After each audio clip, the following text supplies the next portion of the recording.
अस्सलाम वालेकुम friends, evo mean evolution channel पर सुफियान आपको खुशामदीद कहता है। दोस्तों, आज एक नई ज़बरदस्त वीडियो लेकर हाज़िर हूँ जिसमें मैं आपको बाकायदा बताऊंगा कि जब आप हंगरी का वीज़ा अप्लाई करेंगे तो आपको कौन कौन से डॉक्यूमेंट्स की ज़रूरत होगी। दोस्तों, मैं आपको बताता चलूँ कि आप किसी भी कैटेगरी में जो है हंगरी का वीज़ा अप्लाई करने जा रहे हैं तो आपको जो है मैं आपको बताऊँगा कि पूरा प्रोसेस जो है आपने किस तरह से करना है और आपको कौन कौन से डॉक्यूमेंट्स की ज़रूरत होगी। दोस्तों, आप जानते ही हैं कि जब आप किसी भी एम्बेसी की ऑफिशियल वेबसाइट पर जाते हैं और डॉक्यूमेंट्स की रिक्वायरमेंट देखते हैं तो आपको बहुत सारी चीज़ें जो हैं वो कंफ्यूज करती हैं कि आपने पता नहीं कौन सा डॉक्यूमेंट्स लगाना है, कौन सा नहीं, कौन सा डॉक्यूमेंट्स ऐसा है जो कि आप उस कैटेगरी में फॉल करते हैं लगाने वाले में या नहीं।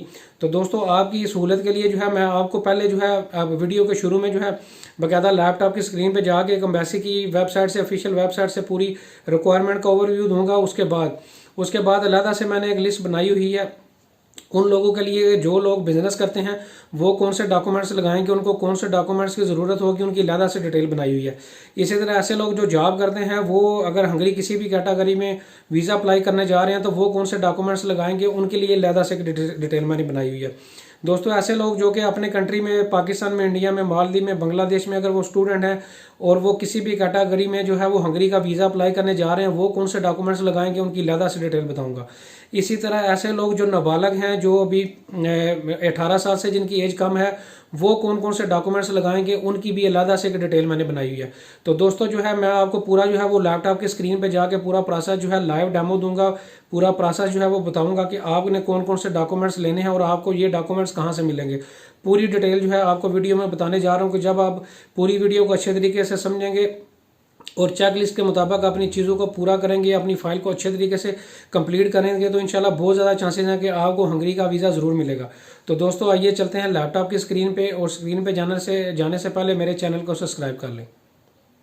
हाँ जी दोस्तों, तो हम लैपटॉप की स्क्रीन पे आ चुके हैं। तो ये पूरी डिटेल जो है मैंने चेक लिस्ट एक पूरी खोली हुई है जिसमें मैं आपको बताऊंगा कि आपने कौन कौन से जो है जब आप हंगरी का वीज़ा अप्लाई करेंगे तो डॉक्यूमेंट्स लगाने होंगे।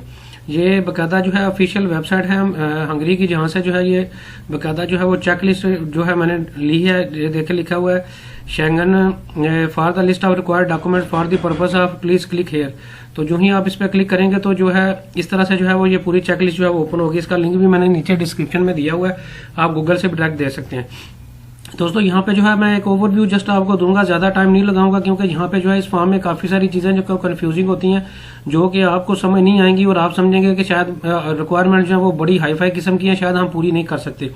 तो आपको जस्ट एक छोटा सा ओवरव्यू दे के जो है आगे जो मैं आपको दिखाता हूँ कि पूरी मैंने एक अलग से डेडिकेटेड लिस्ट बनाई हुई है जिसमें पूरी डिटेल में आपको दूंगा, जिससे आपकी अंडरस्टैंडिंग बहुत अच्छी होगी और आपको जो है वो डॉक्यूमेंट्स पूरे करने भी बड़े आसान होंगे। तो चलिए मैं आपको एक ओवरव्यू दे देता हूँ। ये लिखा हुआ है कि Schengen visa application short term visa not exceeding than the 90 डेज। अच्छा, इसमें लिखा हुआ है कि ये जो लिस्ट है, ये जो application will be accepted if you submit the following documents. इसमें वीजा एप्लीकेशन फॉर्म है, पासपोर्ट की पासपोर्ट साइज 2 तस्वीरें हैं, इसके अलावा अपने पासपोर्ट हैं, फ्लाइट बुकिंग करवानी होगी, कवरिंग लेटर लगाना होगा, होटल कंफर्मेशन जो है वो देनी होगी। इसी तरह ऐसे डॉक्यूमेंट जो कि सब डॉक्यूमेंट्स लगाएंगे, नादरा से FRC लेना होगा, CNAC ओरिजिनल दिखाना होगा, proof of means of transport देने होंगे, फ्लाइट की रिजर्वेशन जो है वो देनी होगी। इसी तरह proof of reservation of accommodation आपने बतानी होगी, आप रहेंगे कहाँ पे। इसी तरह आपने बाकायदा जो है बताना होगा कि आपके पास इतने वसाइल मौजूद हैं कि आप जो है वो हंगरी जो है वो जा सकते हैं। इसी तरह नीचे आ जाते हैं, ये पूरी डिटेल है, ऐसे लिखा documents to be submitted by depending on the travelling purpose. ये आप डिटेल में अपनी बाद में देख भी सकते हैं, लेकिन इसकी जो लुब्बे लबाब है और पूरी जो डिटेल है वो मैंने अलहदा से एक शीट पे बनाई हुई है जो मैं अभी आपसे डिस्कस करने जा रहा हूँ। तो दोस्तों, ये मैं आपको बताता चलूं कि ये मैंने डॉक्यूमेंट्स लिखे हुए हैं सबमिट बाय ऑल एप्लीकेंट। ये दोस्तों 14 किस्म के डॉक्यूमेंट्स हैं जो कि हर एप्लीकेंट लगाएगा, हर वो बंदा लगाएगा जो हंगरी का वीजा जो है किसी भी कैटेगरी में अप्लाई कर रहा है, तो वो ये सारे डॉक्यूमेंट जो है वो लगाएगा। अच्छा, इसमें सबसे पहले आ जाते हैं वीजा एप्लीकेशन फॉर्म जो कि आपने जो है वो फिल करना होगा। ये किस तरह से फिल करना है इसकी अलग से मेरी एक डेडिकेटेड वीडियो मौजूद है, वो आप देख सकते हैं। इस वीजा एप्लीकेशन फॉर्म को आपने डाउनलोड करके उस पर साइन करके पूरा फिल करके जो है वो पेंसिल के साथ आपने जो है वो सबमिट करवाना होगा। इसके अलावा दोस्तों, ये 2 चीजें हैं जो कि आपस में इंटरलिंक हैं, इनको मैं इकट्ठा ही जो है आपको ब्रीफ कर देता हूँ। सबसे पहले सॉलिड ट्रैवलिंग प्लान और नीचे कवरिंग लेटर। दोस्तों आपने जब हंगरी का वीज़ा अप्लाई करना है तो आपके पास एक पूरी जो है वो सॉलिड रीज़न होनी चाहिए कि आप हंगरी क्यों जाना चाह रहे हैं। उसकी आप पूरी एक रीज़न देंगे, सॉलिड रीज़न बताएंगे कि आप क्यों जो है वो हंगरी का वीज़ा अप्लाई कर रहे हैं और आपका जाने का वहाँ पे मकसद क्या है।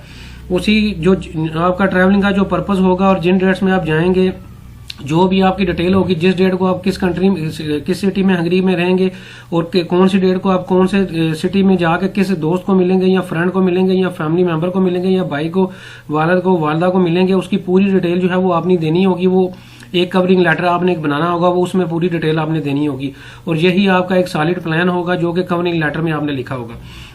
अच्छा, आप सॉलिड प्लान को थोड़ा सा मैं मजीद एलाबोरेट कर देता हूँ। सॉलिड प्लान में जो है आपका सॉलिड ट्रैवलिंग प्लान में या ऑर्डिनरी में ये भी आ जाता है कि जो है आपने मतलब मिसाल के तौर पर आप कहते हैं जी मेरी वालिद या वालदा है जिसको मैं मिलने जा रहा हूँ जो हंगरी में मौजूद है, या मेरा दोस्त है उसको मैं मिलने जा रहा हूँ, या मैं किसी बिजनेस के लिए ट्रिप पे जा रहा हूँ, जिस नेचर का बिजनेस जो है मैं अपने कंट्री में कर रहा हूँ, उसी नेचर के बिजनेस के नेचर के हवाले से जो है उसी तरह का बिजनेस जो है उसके रिलेटेड कोई कॉन्फ्रेंस, कोई सेमिनार, कोई संपोजिया जो है वो हंगरी में होने जा रहा है, वो मैं जो है उस वहाँ पे पार्टिसिपेट करूंगा। ये मैंने उसकी बुकिंग करवाई हुई है, ये मैंने ऑनलाइन जो है उसकी बुकिंग करवाई हुई है सेमिनार की, तो वो मैं जो है वहाँ पे जाके इसके अलावा सॉलिड प्लान जो है, सॉलिड रीजन ये भी हो सकती है आपके जानने की कि आप जो है वहाँ पे किसी की बर्थडे सेलिब्रेट करने जा रहे हैं, किसी की तमादारी के लिए जा रहे हैं, या आप टूरिज्म के लिए जा रहे हैं, किसी घूमने फिरने के लिए एक स्पेसिफिक पॉइंट पे जो है वो आप जाना चाह रहे हैं, उसकी कोई खास तरह की स्पेशलिटी है जिसको आप विजिट करेंगे, तो ये कोई भी आप सॉलिड रीजन जो है वो आप देंगे और एक पूरी आर्टिनरी, पूरी प्लानिंग जो है वो बना कर देंगे।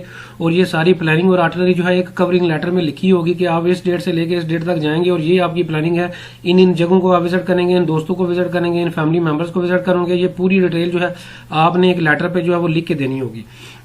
सादे कागज पे जो है वो आप एक लेटर पे जो है वो प्रिंट कर सकते हैं। इसके अलावा आपका एक डेफिनेटली एक कौमी शनाख्ती कार्ड जो है वो वैलिड आपको चाहिए होगा। इसी तरह दोस्तों वैलिड पासपोर्ट जो है वो आपका होना चाहिए जिसकी जो है वो 6 माह की जो है वो कम से कम जो है वो एक्सपायरी होनी चाहिए। जिस डेट को भी आप ट्रैवल करेंगे उस डेट से ऑनवर्ड 6 माह की आपके पासपोर्ट की जो है वो एक्सपायरी होनी चाहिए। इसके अलावा दोस्तों ऐसे पासपोर्ट जो कि आपके एक्सपायर हो चुके हैं, पुराने पासपोर्ट हैं, वो भी आप साथ ओरिजिनल जो है इस नए पासपोर्ट के साथ लाजमी तौर पर जो है वो लगाएंगे। और अगर आपका ये एक ही पासपोर्ट है, पहला ही पासपोर्ट है, तो फिर आप वही जस्ट एक ही देंगे।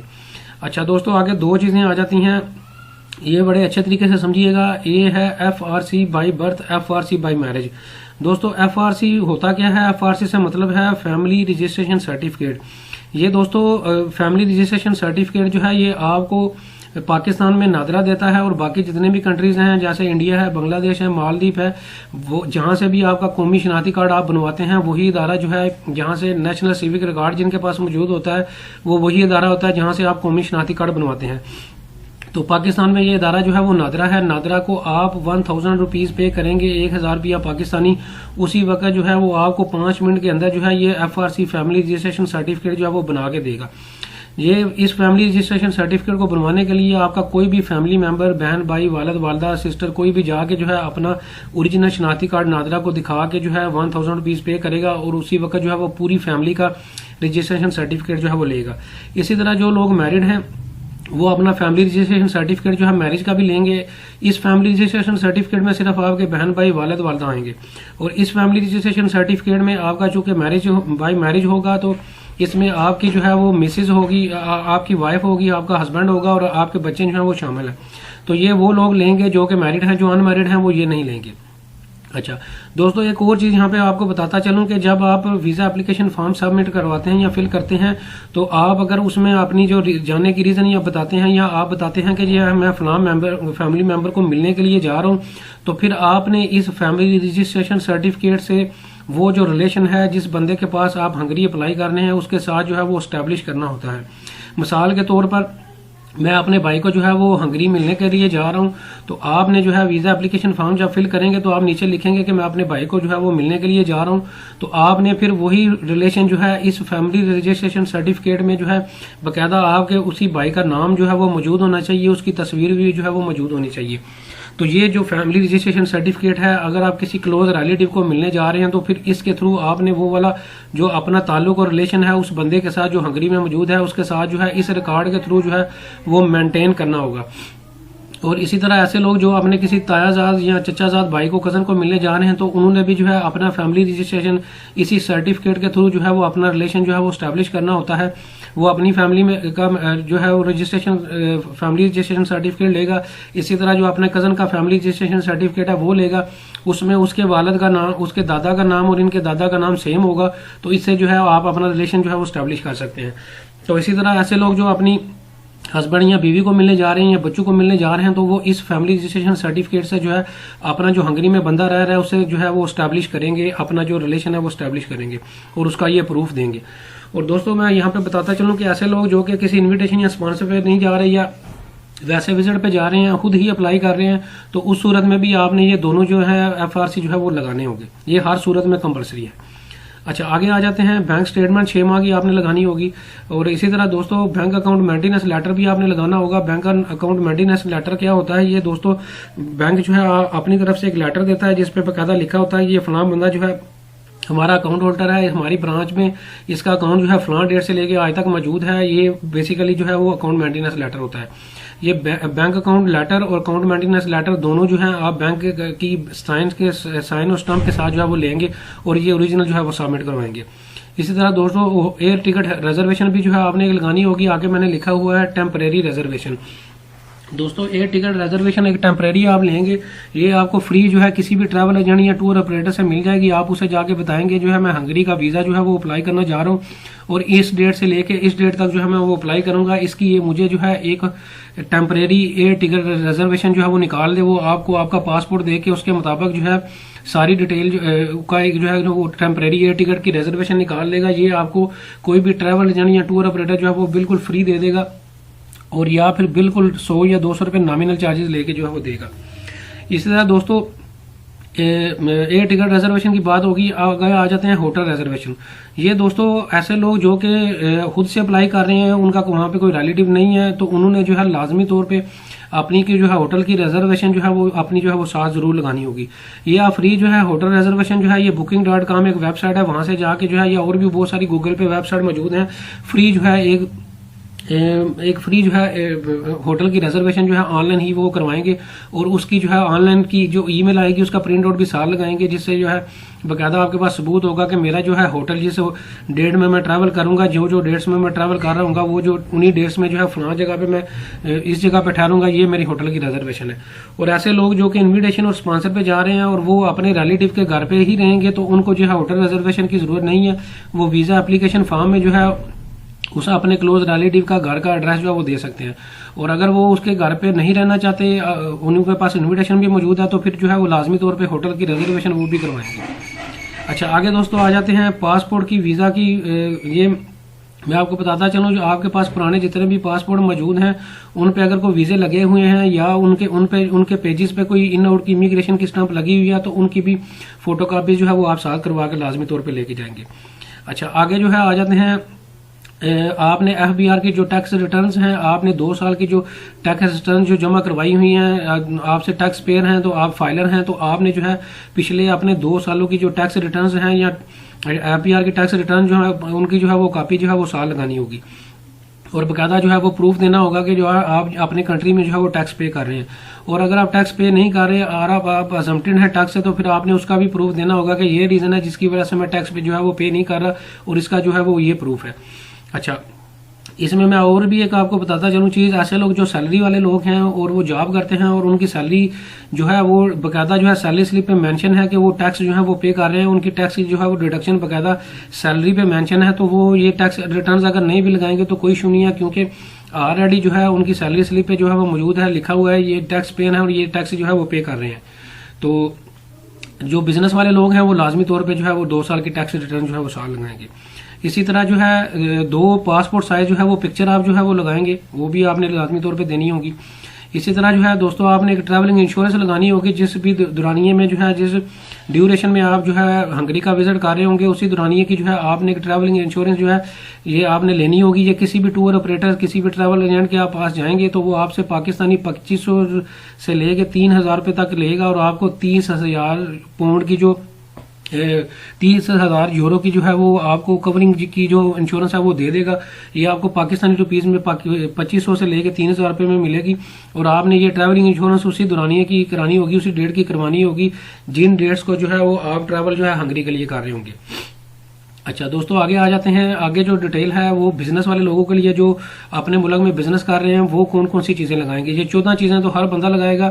इसके बाद जो बिजनेस वाले लोग हैं वो क्या लगाएंगे। सबसे पहले तो वो अपने बिजनेस का अगर उनका लेटर हेड या विजिटिंग कार्ड जो मौजूद है वो जो उनका बना हुआ है वो जो है वो लगाएंगे। अच्छा, ओरिजिनल साथ देंगे। अच्छा, इसी तरह अगर उनकी कंपनी फैक्ट्री या ऑर्गेनाइजेशन रजिस्टर्ड है तो उसका जो है वो रजिस्ट्रेशन की जो है कॉपी जो है वो भी जो है वो साथ लगाएंगे। तो ये उन लोगों के लिए है जो बिजनेसमैन है वो अपने मुल्क में बिजनेस कर रहे हैं। तो दोस्तों यहाँ पे मैं चलें आगे वो आपको मैं डिस्कस करता हूँ आगे, वो भी एक चीज़ मेरे पॉइंट ज़हन में आ रहा है।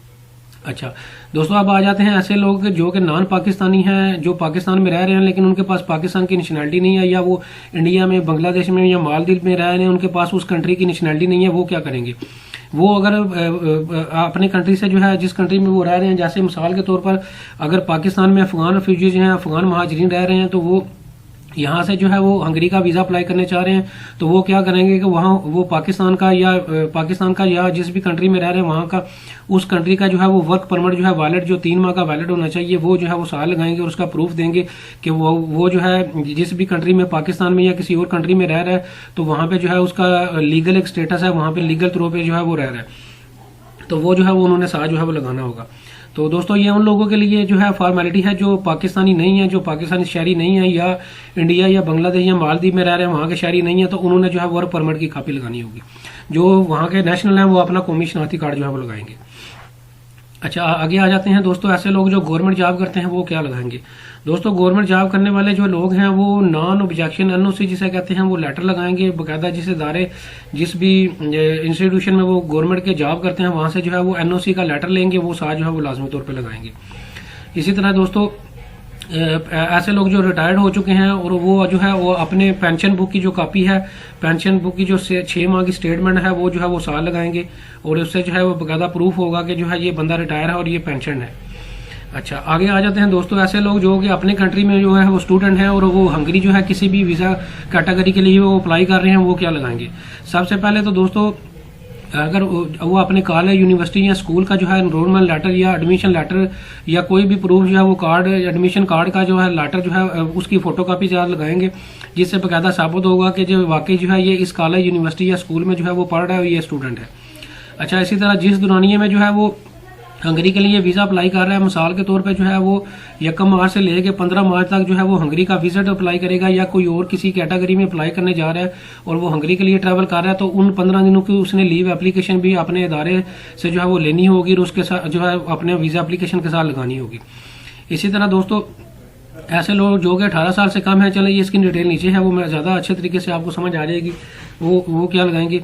अच्छा, आगे आ जाते हैं दोस्तों। लिखा हुआ है फॉर स्पाउस।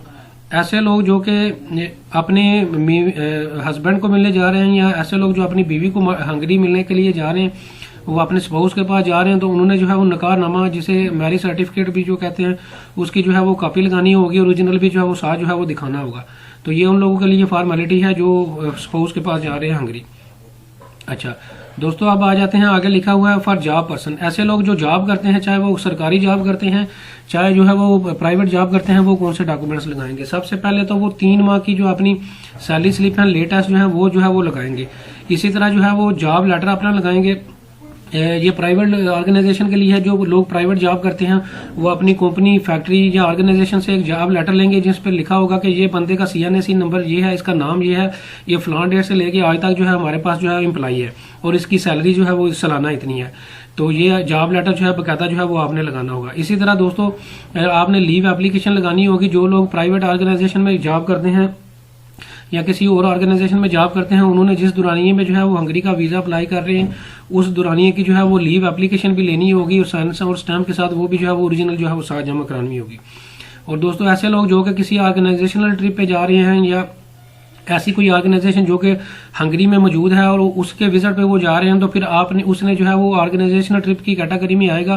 तो फिर उसने जो है बाकायदा उस ऑर्गेनाइजेशन के साथ जो उसका रिलेशन है या ताल्लुक है या जॉब जो उसके साथ करने है उसका बाकायदा प्रूफ देना होगा, उसकी सैलरी स्लिप्स देनी होगी और बताना होगा कि ये मेरी ऑर्गेनाइजेशन जो है हंगरी में मौजूद है और ये जो है मैं इसके इन्विटेशन और स्पॉन्सर पे जा रहा हूँ। तो ये उन लोगों के लिए है जो किसी ऑर्गेनाइजेशनल ट्रिप पे जा रहे हैं, किसी कंपनी या फैक्ट्री के ट्रिप पे जा रहे हैं, ये उन लोगों के लिए है। अच्छा दोस्तों, आगे आ जाते हैं माइनर्स से मुराद ये है ऐसे लोग जिनकी एज जो है वो 18 साल से कम है, वो क्या लगाएंगे। अच्छा, वो सबसे पहले तो अपने पेरेंट्स की तरफ से जो वालिद या वालदा किसी एक की तरफ से जो है वो अपना परमिशन जो है एक परमिशन का इजाजतनामे का जो है एक एफिडेविट जो है वो लगाएंगे और उसमें बाकायदा लिखा होगा कि ये जो अपना हमारा ये बेटा या बेटी है इसको हम इजाजत दे रहे हैं, ये जो है वो हंगरी के लिए इस पर मकसद के लिए जो है वो ट्रैवल कर सकता है। इसी तरह दोस्तों, जिसके वालिदैन नहीं है और वो किसी और की कानूनी तौर पर किसी और की सरपरस्ती में जिंदगी गुजार रहा है, तो वो उसका लीगल गार्डियन होगा। अगर वो उसके पेरेंट्स नहीं है तो वो उस लीगल गार्डियन की उसका लीगल जो सरपरस्त है उसकी तरफ से जो है वो बाकायदा परमिशन का एक इजाजतनामे का लेटर और एफिडेविट लगाएगा कि इसको जो है मैं इजाजत दे रहा हूँ, ये हंगरी जो है इस मकसद के लिए जो है वो जा सकता है और ये इसको कोई मेरी तरफ से जो है वो इजाजत है। अच्छा, अब आपने जो बंदा 18 साल से कम का एज का है वो जो है अपने पेरेंट्स की CNSE की कापी भी जो है दोनों पेरेंट्स की जो है वो देगा जिसकी एज जो है 18 साल से कम है। और ये जो तीनों फॉर्मेलिटी हैं ये उन लोगों के लिए है जिनकी एज 18 साल से कम है। अच्छा, आगे आ जाते हैं दोस्तों, ये कुछ चीज़ें मैंने ऑप्शनल लिखी हुई हैं ये जो कि एम्बेसी की ऑफिशियल वेबसाइट पे तो नहीं लिखी हुई कि आपने जो है ये चीज़ें लाजमी लगानी है, ये ऑप्शनल है। अगर आप लगा देंगे तो आपका वीज़ा के चांसेस बढ़ सकते हैं, अगर नहीं भी लगाएंगे तो कोई इशू नहीं है। इसमें सबसे पहले जो है आ जाता है, अगर आपके पास जो है अपने जिस भी कंट्री में आप रह रहे हैं वहाँ का आपके पास क्रेडिट कार्ड मौजूद है तो उसकी 1 या 2 जितने भी हैं उनकी क्रेडिट कार्ड की स्टेटमेंट जो है वो साल लगाएगा। इसी तरह उसके नाम पे अगर अपने कंट्री में जो है गाड़ी मौजूद है तो उस गाड़ी की डॉक्यूमेंट्स की कापी भी जो है वो साल जरूर लगाएगा। इसी तरह दोस्तों, अगर उसके नाम पे गाड़ी या कोई या प्लाट मौजूद है तो उसकी फोटोकॉपी जो है प्रूफ के तौर पर जो है वो साल लगाएगा। इसी तरह अगर कोई बंदा अपने कंट्री में बिजनेस कर रहा है और बिजनेसमैन है, उसके पास चैम्बर ऑफ कॉमर्स का जो है कार्ड मौजूद है या मेंबरशिप मौजूद है तो उसकी भी जो है वो कॉपी जो है वो साथ वो लगाएगा। तो दोस्तों, ये 4 चीजें ऑप्शनल हैं, ये गैर जरूरी हैं। अगर आपके पास मौजूद हैं तो आप लगा देंगे तो आपके वीजा के चांसेस बढ़ सकते हैं, अगर नहीं भी लगाएंगे तो कोई इशू नहीं है। ये जरूरी जो है डॉक्यूमेंट्स नहीं है, ये ऑप्शनल है। अच्छा दोस्तों, अब आ जाते हैं ऐसा बंदा जो कि हंगरी में मौजूद है और वो बंदा जो है किसी को इनविटेशन या स्पॉन्सर भेज रहा है, वो कौन कौन से डॉक्यूमेंट्स लगाएगा, ये अब उसकी डिटेल है। दोस्तों, सबसे पहले तो वो आपको एक इनविटेशन लेटर भेजेगा, जो बंदा हंगरी में मौजूद है उस पर साइन करके आपको इनविटेशन लेटर जो है या तो आपको वहां से हार्ड कॉपी भिजवाएगा या उसको स्कैन करके आपको ईमेल करेगा। आपने उसका प्रिंट आउट भी जो है वो साथ लगाना होगा। इसी तरह जो है वो आपको अगर उसके पास हंगरी का पासपोर्ट मौजूद है तो उसके पासपोर्ट की कॉपी जो है वो देगा। अगर उसके पास वहां का पासपोर्ट नहीं है या वर्क परमिट है या कोई और उसके पास लीगल जो है प्रूफ है तो उसकी कॉपी जो है वो साथ देगा। इसी तरह जो है दोस्तों, वो अपने बैंक की जो है वो 6 माह की जो है वो स्टेटमेंट की जो कॉपी जो है वो भी साथ जो है वो देगा। और आपने जो है यहाँ पे अपने कंट्री में जो है वीजा अप्लाई करने के साथ साथ वो जो सबमिट करवानी होगी। इसी तरह दोस्तों, जो हंगरी में वो जो बंदा जो जॉब कर रहा है उसकी जो है सैलरी स्लिप जो है वो उनकी कॉपीज भी जो है वो आपको देगा। और इसके अलावा अदर सोर्स ऑफ इनकम, अगर उसका सैलरी के अलावा कोई और सोर्स ऑफ इनकम है तो वो भी जो है उसने साथ जो है वो देना होगा। इसी तरह दोस्तों, अगर तो वो बंदा वहां पे जो है वो बिजनेस कर रहा है और उसकी वहां पे फैक्ट्री या कंपनी जो है वो रजिस्टर्ड है तो उसकी कॉपी जो है वो साल लगाएगा।